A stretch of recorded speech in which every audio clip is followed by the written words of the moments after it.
Vocês querem ouvir a palavra de Deus? Diga amém. Amém. Então vamos ouvir a palavra de Deus. Feche seus olhos, Pai, em nome de Jesus.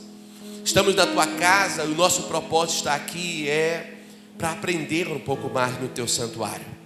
Pedimos, Senhor, a sabedoria do céu, para que possamos, ó Pai, transmitir a tua palavra e ela alcance o coração dos seus filhos. Então, nos ajude, ó Deus, que nessa transmissão fala conosco, esteja conosco e nos abençoe, em nome de Jesus. Amém e amém. Abra a tua Bíblia em Efésios, capítulo de número 2. Efésios, capítulo 2.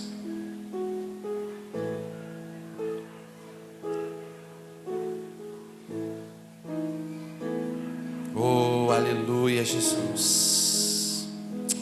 Deus é bom em todo tempo, aleluia, glória a Deus. Deus é bom, Deus é bom, aleluia. Oh, glória a Jesus.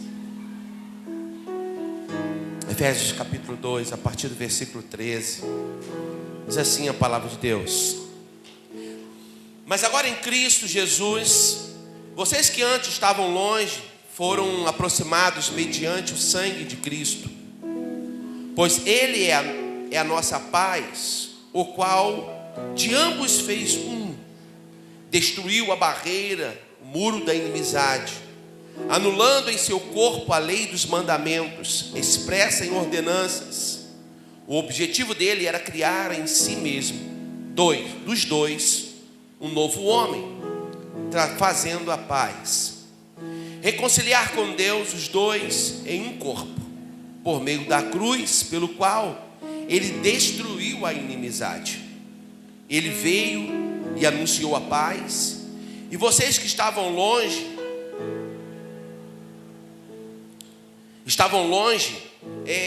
aos que estavam em paz aos que estavam perto.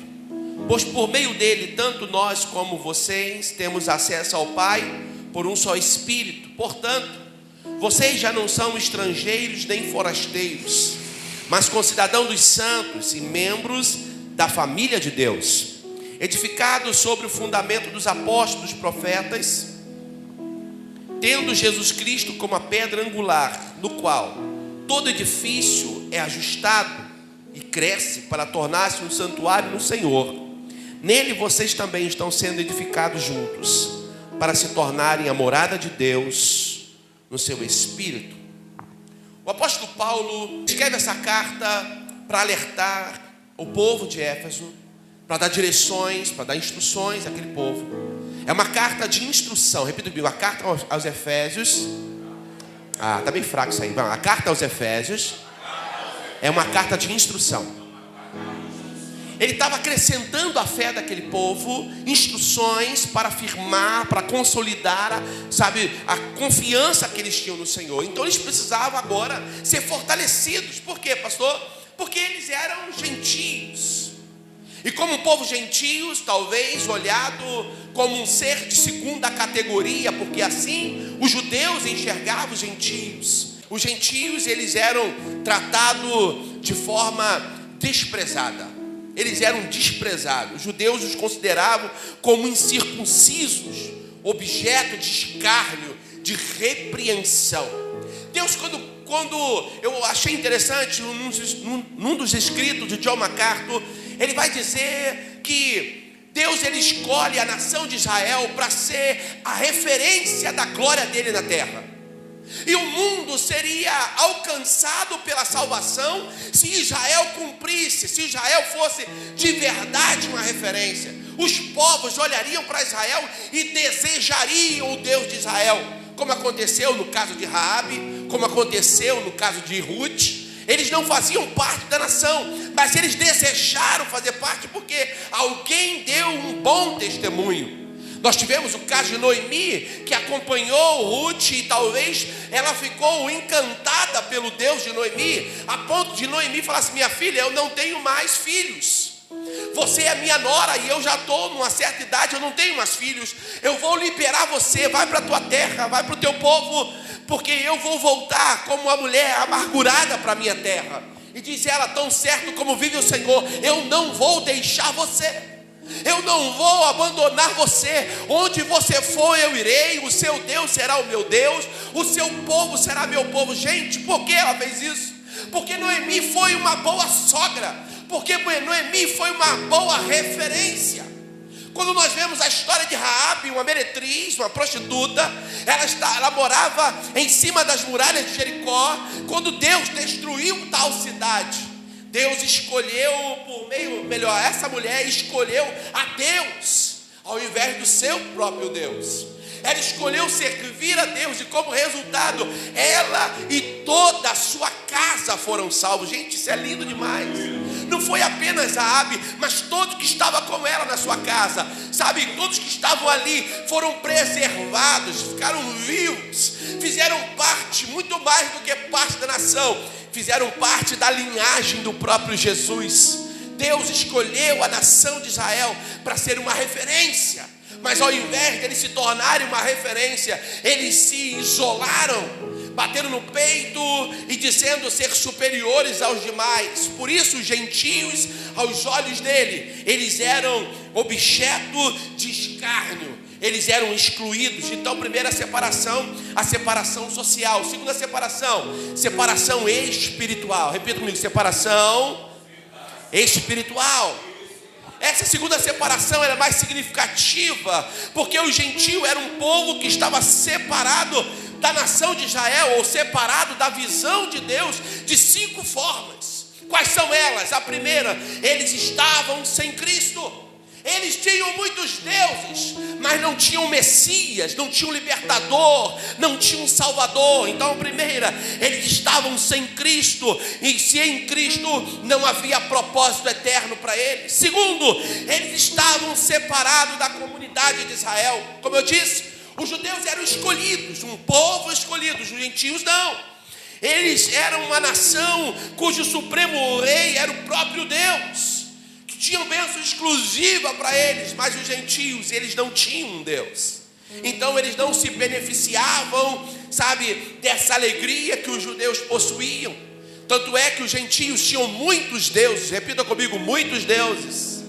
Em comparação aos judeus, tinham um único Deus, e bastava para eles. Mas ao invés deles se apegarem a esse único Deus de forma plena, eles declaravam que tinha um único Deus, mas de vez em quando faziam um biscate nos deuses estranhos.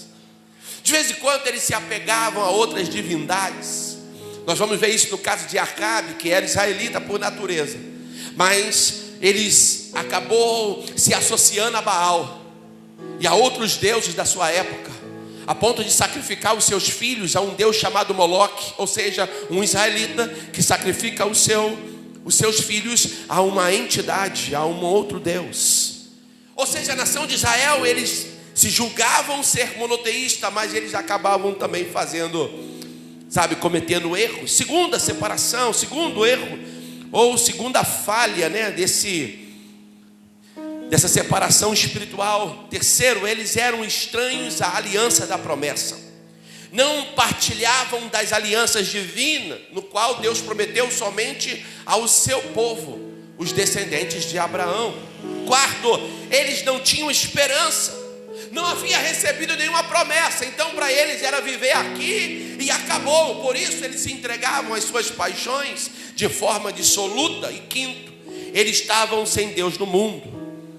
Embora tivessem muitos deuses, eles não conheciam o verdadeiro Deus. Como gentios, estávamos também separados do verdadeiro Deus, porque essa era a nossa condição. Quando a gente lê a Bíblia, a gente fica imaginando no passado, mas eu gosto de transliterar, trazer para o nosso presente. Trazer a Bíblia, contextualizar a Bíblia para nós hoje também. Porque sem Deus era assim que nós estávamos. Sem Deus nós éramos inimigos. O povo sem Deus, ele é inimigo do povo de Deus. Não é que nós o vemos como um povo de segunda categoria de forma alguma, mas eles assim se sentem. Uma pessoa sem Deus, eles se veem de forma inferiorizada, quando na verdade, aos olhos de Deus, todo aquele que vem a Ele são filhos de verdade. Vira para o seu irmão e fala assim: você é filho de Deus. Declara isso em nome de Jesus, ainda que seja de forma profética.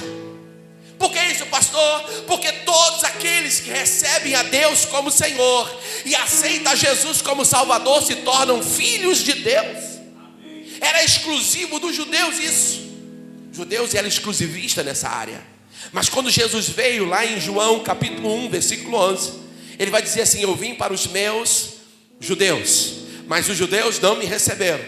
Mas todos aqueles que me receberam tiveram o poder de serem feitos filhos de Deus. Então nós, que éramos estranhos à aliança, éramos estranhos à promessa de Deus, nós que éramos discriminados, sabe, ou marginalizados, uma vez que estamos em Cristo, nos tornamos uma nova criatura. Oh, aleluia, você é filho de Deus. Então eu declaro, glória a Deus.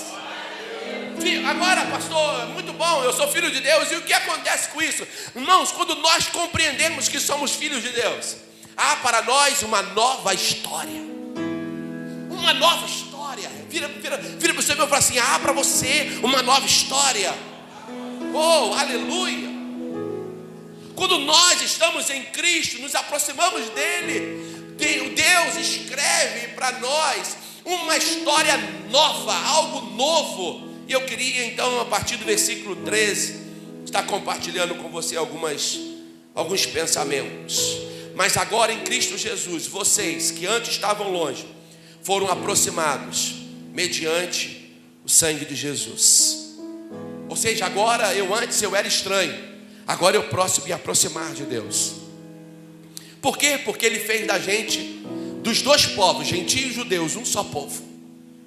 Não vai haver, no dia do arrebatamento, não vai haver placa denominacional. Ah, eu sou batista, eu sou metodista, eu sou presbiteriano, ah, eu sou pentecostal, eu sou tradicional. Gente, Deus vai vir buscar o seu povo. É um povo. Ele vai vir buscar o seu povo. Que povo é esse? É esse povo que foi lavado e remido no sangue do Cordeiro. É esse povo que experimenta uma união espiritual com Deus e tem intimidade com Ele. É esse povo que Ele vai vir buscar. E essa é a reconciliação que temos nele. Gente, que lindo. Por quê, pastor? Porque nós éramos inimigos. Nós éramos inimigos de Deus, mas Ele nos fez amigo deles outra vez. Nós, hoje, judeus e gentios estão unidos por Deus, em Deus, por meio de Cristo Jesus, unidos um ao outro. E isso foi realizado lá na cruz, quando Ele disse: Pai, está consumado. Está consumado o que? A obra redentora. Jesus havia tomado sobre si as nossas iniquidades. O profeta Isaías, no capítulo 53, vai dizer que o castigo que nos traz a paz estava sobre Jesus. E lá na cruz, por meio das suas pisaduras, hoje eu sou sarado. Irmãos, isso é lindo demais. Fomos sarados. Ele suportou a ira de Deus para que a justiça de Deus fosse satisfeita nele, por meio do sacrifício dele. Por isso nós hoje fomos reconciliados. Já não somos mais inimigos. Já percebeu que uma pessoa inimiga, ela é tratada com hostilidade, mas quando a pessoa é amiga, se abre o portão. Eu estava lá em casa e de repente tocaram no portão. E aí o meu filho vai lá atender lá, e o Isaac correu, foi lá no portão. Quem é? Ah, sou eu. Então ele foi e abriu o portão, entre. Porque quando é amigo, sabe, tem proximidade, desfruta de intimidade. Agora quando se é inimigo, tem hostilidade. E o inimigo luta para que você se torne inimigo de Deus. O desejo dele é que você seja tratado com hostilidade. Quem é? Sou eu. Não, para você aqui não tem lugar, para você aqui não tem vez. O profeta Isaías, mais uma vez, no capítulo 59, diz que as mãos do Senhor não estão encolhidas para que não possa salvar vocês, nem os seus ouvidos agravados para que não possa ouvir vocês, mas são as suas iniquidades que fazem divisão entre vós e o vosso Deus, e impede que o vosso Deus vos ouça. Versículo 2. Está entendendo, irmãos? As nossas iniquidades, os nossos pecados nos tornam inimigos de Deus. Então o que o diabo faz? O que o nosso inimigo faz? Faz o homem amar o pecado, faz o homem desejar o pecado. O pecado nos torna inimigo, mas eu queria que você atentasse para esse texto. Ele nos reconciliou, aleluia. Coloca o versículo 16, Efésios 2,16. Olha que texto lindo, irmãos. Efésios capítulo 2, verso de número 16. E reconciliou com Deus os dois em um só corpo. Um só corpo. Um só corpo, ou seja, nós fomos colocados no corpo de Cristo. Pela manhã nós citamos a carta do apóstolo Paulo aos Coríntios, no capítulo 12, onde falava acerca dos membros conectados no corpo. Que corpo é esse? É o corpo chamado igreja, o corpo de Cristo, no qual Jesus é o próprio cabeça deste corpo. Nós fomos conectados, ligados, interligados a esse corpo. Como, por exemplo, um membro de um corpo, ele está ligado ao um membro dos nossos corpos estão ligados a nós, são nossos, e a nossa cabeça é que dá todo o comando a esse corpo. Pois é, a igreja é o corpo visível de Cristo na terra, e Cristo é o próprio cabeça desse corpo, e nós estamos como membros ligados, conectados, interconectados, sem divisão. Mas aí o que o inimigo faz? Mais uma vez, ele fala assim: eu só sou a orelha, eu não faço parte do corpo. Aí o apóstolo fala assim: porventura, você que acha que não faz parte, sendo orelha, eu não sou, porventura não seria do corpo? Pode dizer: eu não preciso de você. Olho, eu não preciso de você. O inimigo às vezes ele coloca isso na sua mente, fala assim: eu não sou relevante, não faço falta, o que eu faço não importa. Meu querido, eu quero dizer algo para você: importa muito mais do que você pensa. Quando uma unha está encravada, o corpo inteiro sente a dor da unha encravada. Quando uma perna fala assim: eu não quero funcionar, o corpo arrasta. Por quê? Porque uma perna não funciona. Por que não funciona? Porque tem pessoas. Por que o corpo de Cristo às vezes arrasta? A igreja está arrastando porque os membros estão se recusando funcionar como um corpo, em unidade, ligado, interligado. Porque esse texto também fala de conexão, de interconexão, ligados, unidos, trabalhando num só propósito. Olha o versículo 18. Coloca o versículo 18. Pois por meio dele tanto nós como vocês temos acesso ao Pai por um só Espírito. Oh, irmãos, isso é lindo demais. Deus nos reconciliou para que nós, como igreja, tivéssemos acesso ao Pai. Lembra que nós falamos, a pastora falou que esse mês é o mês voltado para a família. E aqui essa mensagem tem a ver com família vivendo o sobrenatural. Que família é essa? É a família de Deus. Essa semana, eu não lembro qual foi o dia, se foi sábado ou sexta-feira, eu coloquei acerca da importância que nós temos na família de Deus. Tem pessoas que falam assim: eu não faço falta nenhuma. Irmãos, a igreja não é a conexão de pessoas iguais. Nós somos diferentes, e como pessoas diferentes, e como pessoas ou indivíduos diferentes, pensamos diferentes. Talvez o que você gosta não seja o que eu gosto. Por exemplo, tem gente que gosta de basquete, eu não gosto. Tem pessoas que gostam de vôlei, eu não gosto. Tem pessoas que gostam de pescaria em alto mar. Pescaria em alto mar, eu não gosto. Eu gosto de pescar na terra, pé firme. Oh, aleluia. Eu e minha piabinha. Gente, tem gente que... Mas eu não posso julgar que ele é inferior ou que eu sou inferior a ele, porque ele gosta de coisa diferente.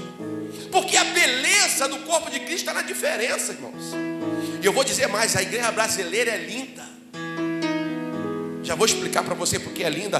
Dá uma olhadinha ao seu entorno aí, só olha, dá uma olhadinha de leve aí. Irmãos, ninguém, né, a cor da nossa pele aqui não é igual. Nenhuma pele aqui é igual. Nós somos a melhor referência de unidade da terra. Na Alemanha, os alemães se reúnem para adorar, tudo russo de olho azul. Lá nos Estados Unidos, um monte de gente branquinha. Aí tem lá alguns negros no meio. Mas vai lá para o Brooklyn, é todo mundo negro. Tem alguns brancos no meio. Ah, que coisa chata, irmãos. Aqui é bom demais, tudo colorido. Aleluia. Tudo misturado. É bom demais, gente. Fala assim, é uma bênção ser brasileiro. Então dá uma salva de palmas ao Senhor Jesus. Somos diferentes, mas estamos unidos em torno de um só propósito. Glória a Deus. É a família de Deus, irmãos. Temos acesso ao Pai em um espírito. Nenhum pecador tem qualquer direito ou merecimento nele. Nele mesmo. Porque tem gente que acha que tem, não, eu tenho direito, eu posso chegar. Não, irmão, nenhum pecador tem acesso a Deus, a não ser por meio de Cristo. Porém, todo crente tem acesso a Deus por meio do sacrifício de Jesus. Vou te explicar por quê. Porque quando Deus olha para nós, Ele não vê o Alexandre, Ele vê o Alexandre por meio de Cristo. Oh, aleluia. Quem está em Cristo é enxergado por Deus. Quando Ele olha para o Mauro, Ele vê as marcas de Cristo no Mauro. Quando Ele olha para o Wendel, Ele vê a marca de Cristo no Wendel. Quando Ele olha para o Bruno, Ele vê a marca de Cristo no Bruno. Quando Ele olha para a Alana, Ele vê a marca de Cristo na Alana. Gente, é dessa maneira que funciona a igreja de Deus. O diabo tenta tirar a mão de Deus, mas não dá, irmãos. Quem é que pode tirar você da mão do soberano, da mão do seu Deus? Não há como escapar das mãos de Deus. É bom fazer parte dessa família, irmãos. É maravilhoso estar conectado na família de Deus. Os recursos espirituais pertencem a todos aqueles que receberam a Cristo Jesus. Sabe, essas pessoas têm direito ao Espírito Santo e podem se apresentar diante do trono de Deus. Quando, pastor? Todos os dias, se você quiser. O escritor aos Hebreus vai dizer no capítulo 10, acho que verso 19, é assim, porque temos ousadia para entrarmos no Santo do Santo, isto é, pelo novo e vivo caminho, pelo véu que foi rasgado. Você tem ousadia para entrar na presença de Deus. Você pode entrar, você pode adorar, você pode exaltar, você pode cultuar, você pode aplaudir, você pode enaltecer, você pode orar, você pode chorar, você pode sorrir, você pode ficar de pé, você pode cair, você tem acesso à presença de Deus. Gente, isso é lindo demais. A família tem acesso. Quando vocês vão na minha casa, tenho o privilégio de ter uma célula em casa. As pessoas chegam com refrigerante lá de fora. Pastor, aqui o refrigerante. Fala assim, coloca na geladeira e faz. Vai lá, Isaac, bota na geladeira para mim. Não tem liberdade.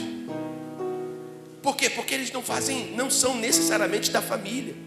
Mesmo eu concedendo tal liberdade, eles não se sentem tão à vontade assim para ir lá e abrir a geladeira para colocar o refrigerante.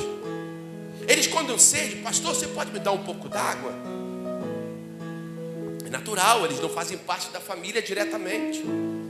Mas o Isaac não pede água, o João não pede água, eles vão lá e bebem.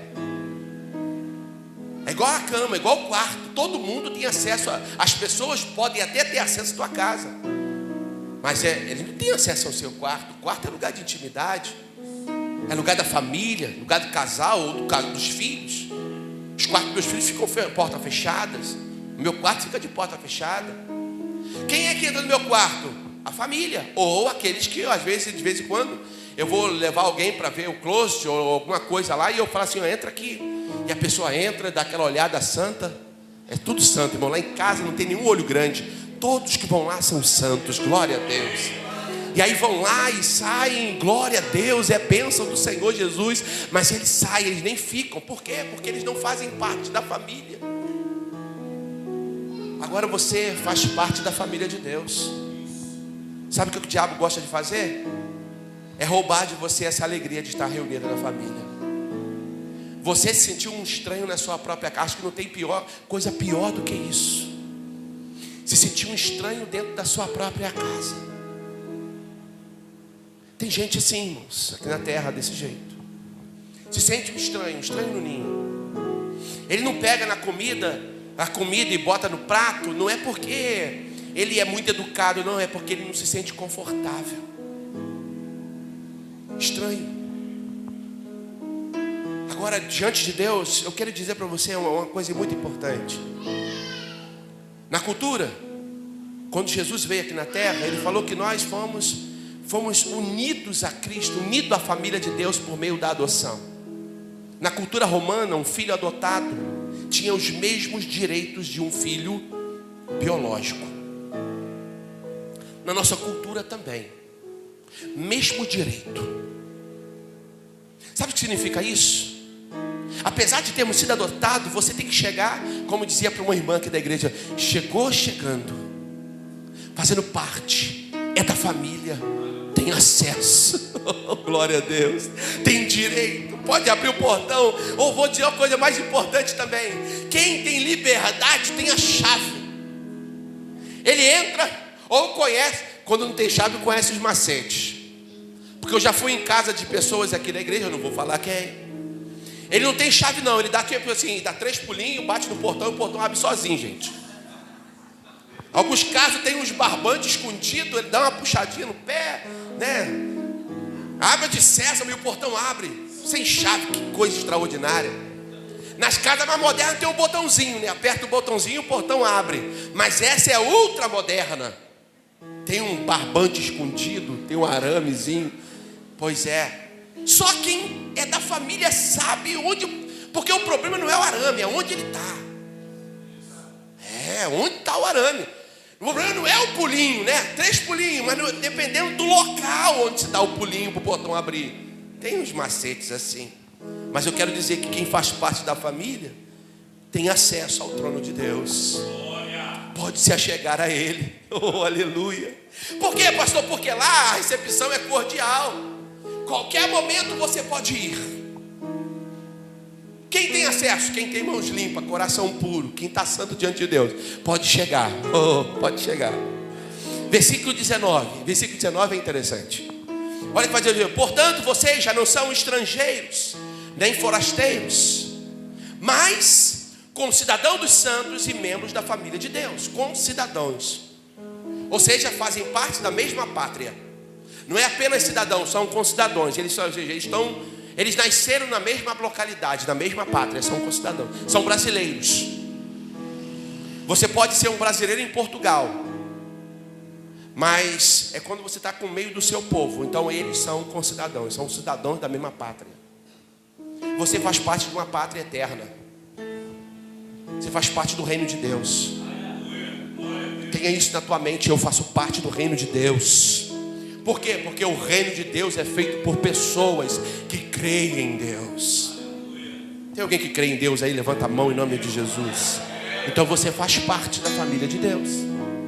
Você faz parte do reino de Deus. Lá não tem estrangeiros. Não tem cidadão ou cidadãos de segunda classe. Lembra que eu falei que tem pessoas que... Eu comentei isso, não lembro quando foi, mas eu comentei. A gente vai ficando velho, a gente vai lembrando das coisas, mas não lembra o local. Eu não estou ficando velho, mas estou ficando vintage. O vintage fica da mesma forma, gente. Até perdi aí, tá vendo? Esquece com facilidade das coisas. Cidadão de segunda classe, já foi. Depois a gente fala sobre isso. Somos da família de Deus, diga assim: glória a Deus. Pecadores reunidos, redimidos, não apenas se tornam cidadãos dos céus, mas também membros da própria família de Deus. Então não tem segunda classe. Lembrei. Tem algumas denominações que falam assim: você é batista, né? Eu conheço os batistas como primo. Já ouviram essa expressão? Você é meu primo. Eles veem a gente assim como tipo assim, uma segunda categoria. Filho sou eu, você é primo. Irmão, gente, isso aí é o que o diabo tenta implantar na tua mente. Porque diante de Deus, Deus não tem primos, sobrinhos. Deus tem filhos.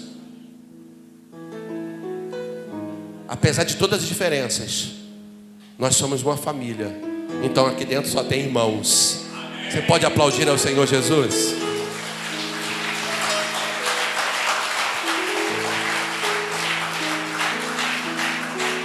Deus dispensa total cuidado e amor a cada um de nós, apesar das nossas diferenças. Versículo 21. Eu quero terminar, mas eu preciso ler o versículo 21. No qual todo edifício é ajustado e cresce para tornar-se um santuário no Senhor. Pastor, que edifício é esse? São os membros da família de Deus. Versículo 20 vai dizer que nós somos membros da família de Deus. Versículo 21, ele fala assim: esse grupo de pessoas que está na igreja, que é a igreja, unidos, ele é um edifício que está crescendo. Um edifício em crescimento. A obra não para. Começou lá no Pentecoste com 120. De repente, mais alguns tijolos foram acrescentados. De repente, outros tijolos foram acrescentados. Século 21, de repente o Alexandre entrou lá, mais um tijolo é acrescentado. De repente chegamos hoje, dia 7 de maio de 2023. Mais tijolos são acrescentados. O edifício continua crescendo, aleluia. Irmãos, isso aqui é lindo. Eu não sei se vocês estão conseguindo compreender a grandiosidade desse texto, porque o edifício cresce com o objetivo para se tornar um santuário no Senhor. O que é um santuário? Santuário é um lugar de culto. Santuário é um lugar de celebração, é um lugar de adoração. A igreja, então, ela é formada por esses crentes que se tornaram um santuário, uma casa edificada para adoração a Deus. Agora, olha o versículo 22 para a gente finalizar. Versículo 22. Nele vocês também. Aí, irmãos, entra você e eu, entra tudo junto e misturado. Olha o texto. Nele vocês também estão sendo edificados juntos. Quando eu li isso aqui, eu falei assim, cara, não é juntos. Na construção nós estamos juntos. Talvez você não consiga enxergar o teu irmão porque está na terceira fileira, mas estamos no mesmo, sabe, na mesma fileira de tijolo. Estamos sendo edificados juntos. Para quê? Para se tornarem a morada de Deus no Espírito. A gente, quando eu li isso aqui, sensacional. Uma família vivendo o sobrenatural, a família de Deus, a igreja de Deus, ela vai crescendo para se tornar a morada de Deus. Para quê, pastor? Para se tornarem a morada de Deus no Espírito. Somos o santuário de Deus. Somos a casa favorita, o lugar onde Deus tem prazer de habitar. É por isso que o inimigo luta tanto para você sair da igreja. O louvor antigo dizia: por que você saiu da igreja? Que mal que Deus te fez. Largando de tudo, indo embora para o mundo de novo outra vez. Gente, nós precisamos de reconhecer que sem Jesus não dá. É impossível. E o inimigo tenta de todas as formas dizer para nós que não dá para você andar sozinho. Você não precisa do teu irmão, engano teu. Você precisa muito mais do que você acredita. O inimigo gosta de trabalhar com pessoas isoladas, se isola. Quando a pessoa se isola, ela se torna vulnerável. Eu não vi ninguém que se isolou do rebanho e ficou mais forte, mais espiritual e mais crente do que os outros. Pessoas que se isolam se tornam presas fáceis. É o típico do ataque aos rebanhos. Os lobos, quando vão atacar os rebanhos, eles isolam os mais fracos. Normalmente os que mancam, os mais velhos, ou os mais novinhos. Eles lutam para tirar esses animais do rebanho. Gente, nós somos ovelhas do Senhor. E o que o inimigo faz é tirar você do rebanho, é isolar você, porque uma vez isolado te leva para um lugar diferente. Quando a gente olha os leões e os búfalos, irmãos, os búfalos são infinitamente mais poderosos em força do que os leões. Um búfalo, ele tem, sabe, uma força terrível, e o couro dele é extremamente resistente. Os leões têm muita dificuldade para poder matar um búfalo, até porque quando um está em perigo, os outros vêm, irmãos, como tratores passando por cima, e várias vezes os leões morrem no ataque aos búfalos. Então qual é a estratégia? Isola os mais fracos. Enquanto os outros estão fazendo a manada correr, o outro está correndo na parte diferente do grupo. Ele é forte, ele é grande, ele é robusto, mas ele não está correndo junto com o grupo. Ele está sendo isolado do grupo. Por que isolar? Porque no momento que eles deram o bote nesse animal, esse animal ele vai até mugir, ele vai gritar, ele vai berrar, ele vai tentar chamar a atenção do grupo, mas o grupo já está muito longe para ouvi-lo. Tem muito crente assim, irmãos. Tem muitos homens assim, são da família de Deus, mas o diabo os isolou e hoje estão sendo presas do Satanás, porque foram isolados do rebanho. Deus não quer que você se isole, Deus quer que você faça parte da família. Sabe o que significa isso, irmãos? Vocês vão ter que me engolir. É tipo Zagalo, vão ter que me engolir. Sabe por quê? Porque eu tenho que engolir você. Engolir tem gente que é fácil, né? Deixa eu ver aqui. Magrinho, pequenininho, quem? Deixa eu ver aqui. Eu não vou falar não, porque gordinho e fortinho tem um montão, então deixa rolar. Tem gente que é fácil, né, gente? Tem gente que dá, na boa. Agora tem gente que é difícil. Mas a grandiosidade do corpo de Cristo é exatamente consiste nisso. É lidarmos com as diferenças e continuar na caminhada. Sabe por quê? Porque eu estou ajudando você e você está me ajudando. Eu estou edificando você e você está me edificando. Eu estou te sustentando e você está me sustentando também. Somos uma família, irmãos. É a família de Deus. Somos diferentes, sim, somos diferentes. Temos muitas qualidades, mas temos muitos defeitos também.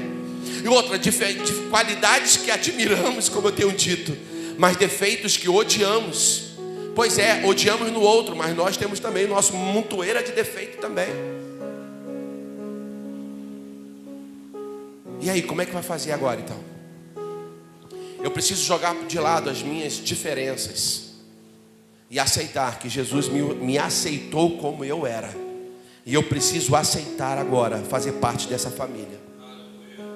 Você que está nos visitando hoje, você que ainda não faz parte da família, o Senhor está te convidando, faça parte da família. Aceita a diferença. Porque eu vou vir habitar em uma casa, um santuário edificado que está crescendo. Tijolo sozinho, fora da parede, não está na edificação. Qualquer criança pega um tijolo e leva para onde quer. Mas o tijolo, uma vez edificado, está preso na parede, irmãos. A igreja do Senhor é como uma construção bem edificada. Não tem como ser tirada outra vez. Por fim, Deus deseja residir de forma permanente na sua igreja. Ele deseja residir em você. O que precisamos fazer, pastor? Eu preciso aceitar que eu não sou perfeito e que o meu irmão também não é, e que ambos precisamos da graça de Deus para viver. Eu quero orar por você. Eu quero orar por você que quer hoje tomar uma decisão de fazer parte dessa igreja. Não é a Igreja Batista Reviver, não, é a igreja de Deus. Porque talvez você até venha à igreja, mas ainda não faz, ainda não é, não se tornou a igreja. Quando as pessoas olham para esse prédio, eles não veem tijolos. Então não dá para saber se o tijolo que estava aqui era mais queimado, se era menos queimado, se ele estava quebrado, se ele estava rachado quando foi colocado. As pessoas quando olham não veem aqui tijolos, eles veem um edifício. Quando a igreja está trabalhando, funcionando, quando nós estamos funcionando bem, as pessoas não veem o Alexandre, as pessoas veem a igreja, veem Cristo. O apóstolo Paulo fala assim: já não vivo mais eu, mas Cristo vive em mim. Deus está sendo visto. As pessoas estão olhando para nós, estão vendo Jesus, irmãos. Isso é lindo demais. As pessoas estão olhando para você e querem ver Jesus.